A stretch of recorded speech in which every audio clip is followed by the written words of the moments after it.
Welcome back, welcome back. One of the world's most celebrated photographers, Annie Leibovitz, is famous for photographing the rich and the famous for journals like Vogue and Vanity Fair. She's photographed everyone from Demi Moore and Brad Pitt to President Clinton and the Queen of England.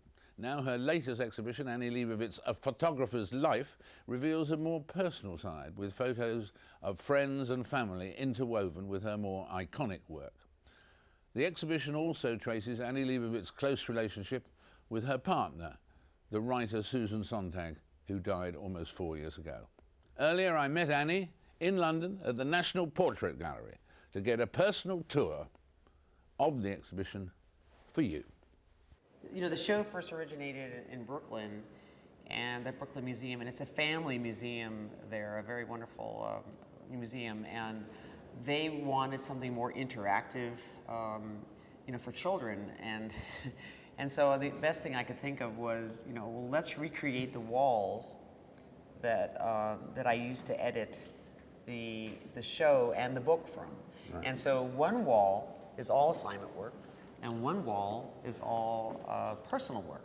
Right. So so it shows you where the edit for the show and the book came from, and then it turned out that this became very, very popular, and it's been kept in every single one of the shows ever since. Right. That's the famous picture of your mother, isn't it? I guess it's turning into a more famous picture than. She was worried about looking old, you said. She looked very, very concerned, and I looked at her and I said, "What's wrong, Mom?" And everything. She says, "Well, I'm afraid I'm going to look old."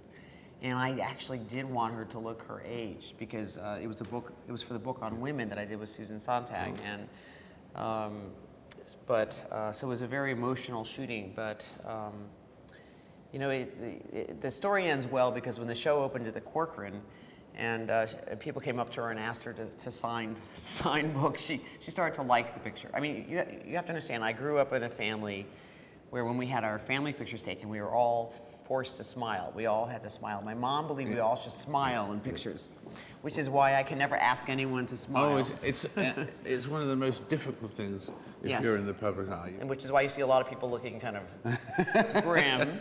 Although since I've had my children, these muscles are, you know, they're active again and they're working, and you know, so you know, there are real smiles. I mean, I mean, I always thought it was kind of a false thing, but they're actually, you know, there really are real smiles. I just didn't quite take it in until I had children. Here, see, you get a real smile here.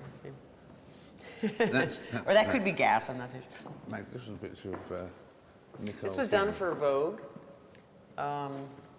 and she, Nicole, loves to. You know, I was just working with her down in Australia, and she stands so beautifully, and I think it's a hard thing to do, to stand. Yeah. And then I asked her, I said, you know, I literally said, you know, I have never met anyone who could stand the way you stand. And she says, I like to stand, you know. And so she really knows, kind of knows what she's doing. That would be the title of our autobiography. I like to stand. I like to stand. It's a good title. What does that mean? I don't know what it means, but it's a good title.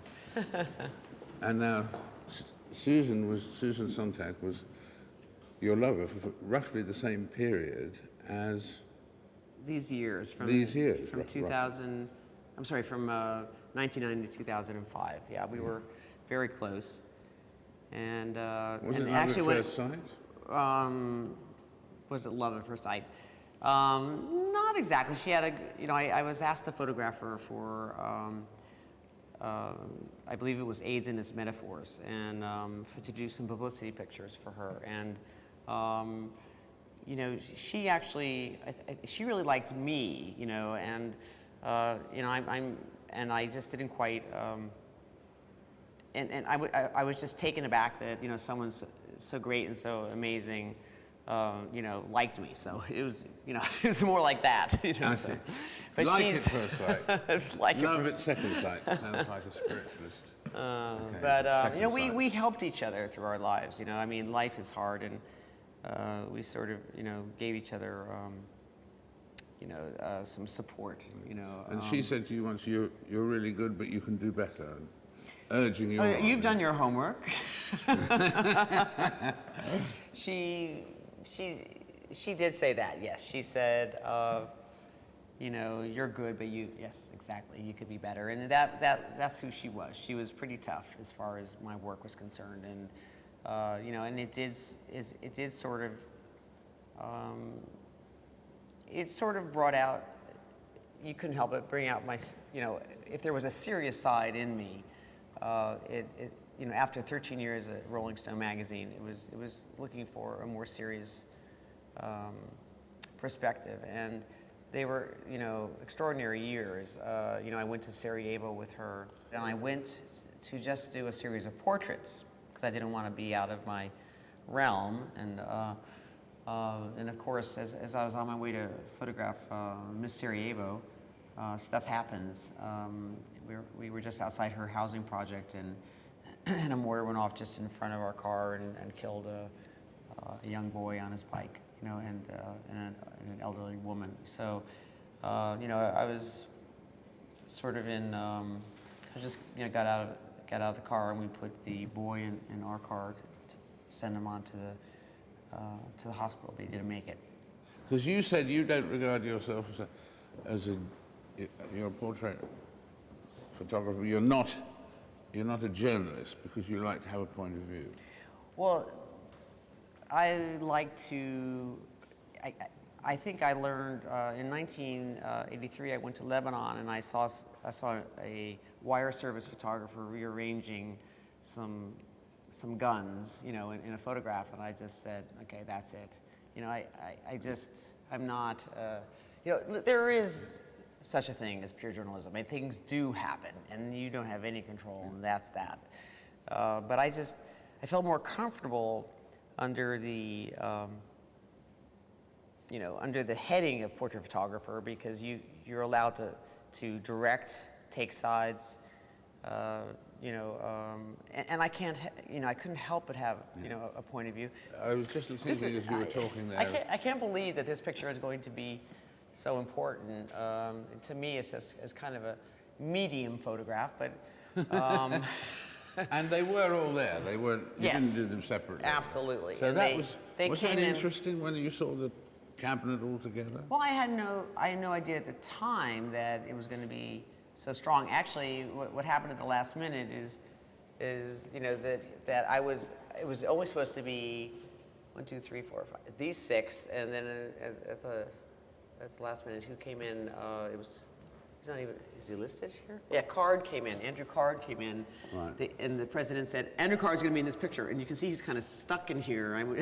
Yeah. When it was just supposed to be, you know, these 6.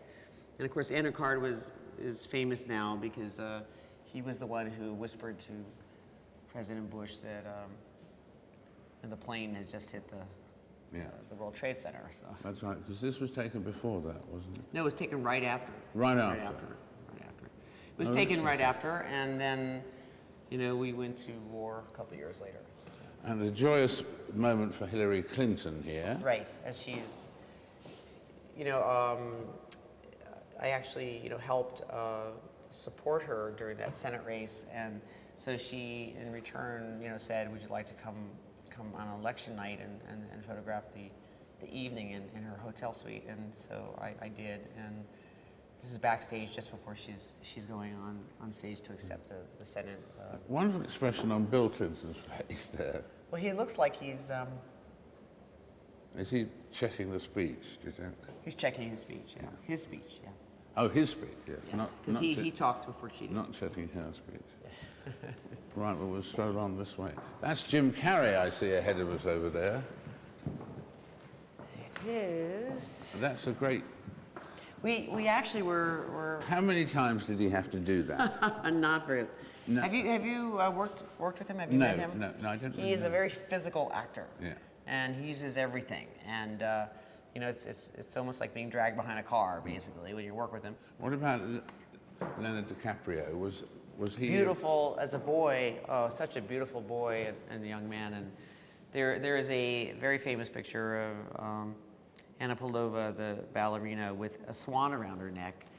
And I use it as reference for this. And because he was, as a boy, he was sort of a delicate, handsome young man.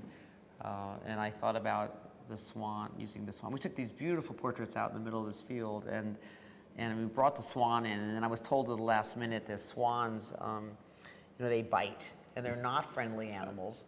And I said, it's okay, we're going to do it anyway. Well, let's try it. Your father here and your brother, right? It's a very powerful picture, that. It's a great, it's the day, actually. We're in the backyard of my parents' house in Silver Spring, Maryland. We're all sitting around the pool. And Philip's daughter, Samantha, his first child had just been born. So we're all just sitting around the pool, and I think everyone's feeling pretty pleased with themselves. Yes, and you had hammer blows in a way, didn't you? Because you lost Susan and your father within 6 weeks. Yes, about that time. Yes, it was. I think Susan's death, in some way, kind of prepared me better for my father's death, and you know, it was definitely a